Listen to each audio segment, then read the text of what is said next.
So, Layla, FEMA's only done an assessment. You say the local government hasn't supplied any help yet. Is there a plan? Is there a timeline? Do they tell the people there when they can expect to get simple things like food and water? You know, Jim, part of the problem is communication. Power is out, there's no water, that's why you saw them going to the mountainside, but there's also no communication. So people are literally left in the dark. They have no idea what the plan is. When you talk to them and you say, have you heard from the mayor? Have you heard from the governor? Have you heard from FEMA? They're in the dark. There's no communication. I left Corozal feeling lucky because I'm one of the few able to reach her family, but I also left with several to-dos. People handing me notes saying, can you call my family? Can you let them know that we are okay? They have no idea, Jim, what the plan is. Not for themselves, not for their families, certainly not for the town of Corozal.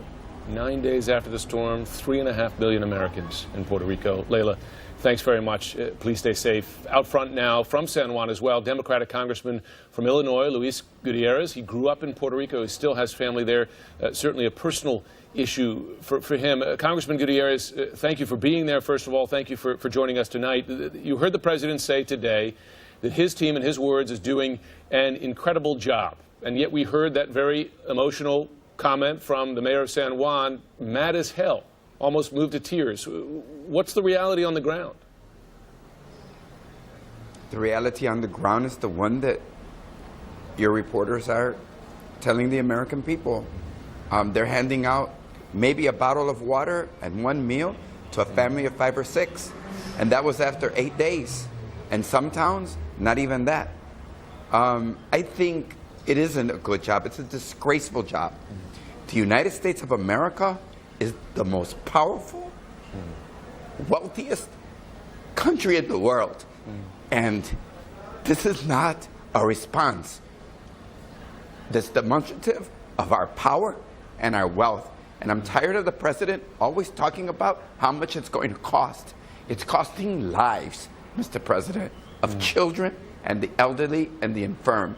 And we should begin an operation to also evacuate people from this island, especially the elderly, especially those that have sicknesses, until they can return to an island to rebuild it. But right now, I think we also need to talk to them.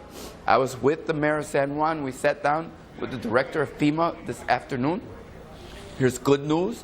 Tomorrow, all of the hospitals in San Juan will be getting a regular supply of petroleum so that they can keep in operation. He promised me that tomorrow there'll be 1.7 million meals delivered to Puerto Rico and 2.5 million liters of water. And I begged and implored him, because I don't want to hold responsible the employees on the front lines. The command has to come from Washington, D.C., from the commander-in-chief.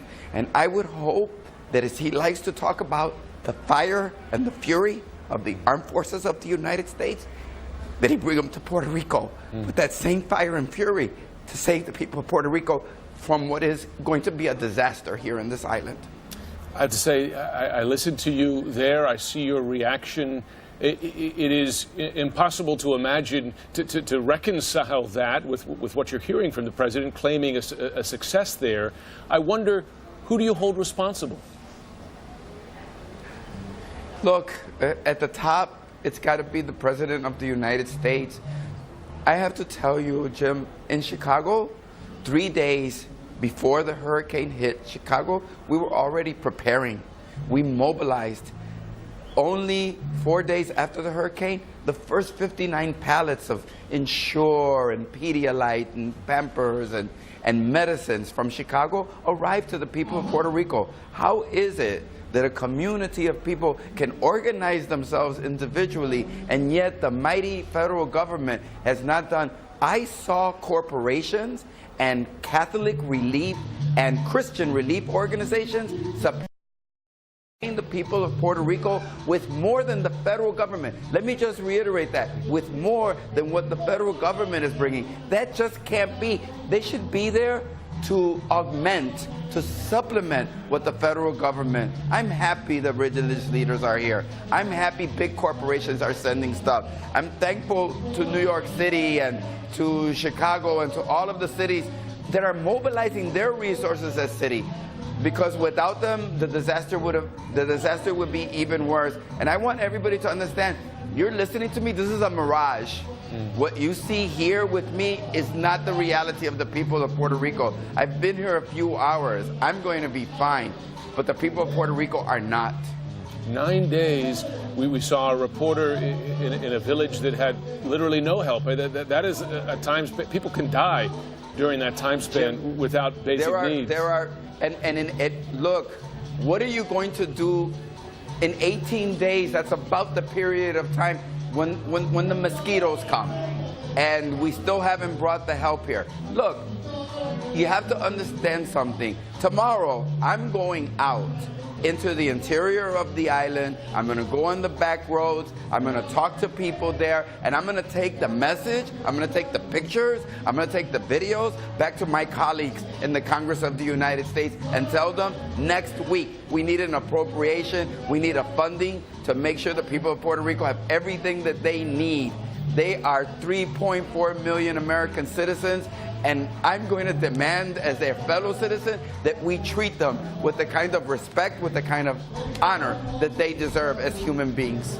Congressman Gutierrez, we're glad you're there, bearing witness to this. We will continue to cover the powerful stories there, and we wish you luck on the ground. Thank you. Out front next, Hillary Clinton on the Republican Party's strategy. Play the race card, she says, over and over again.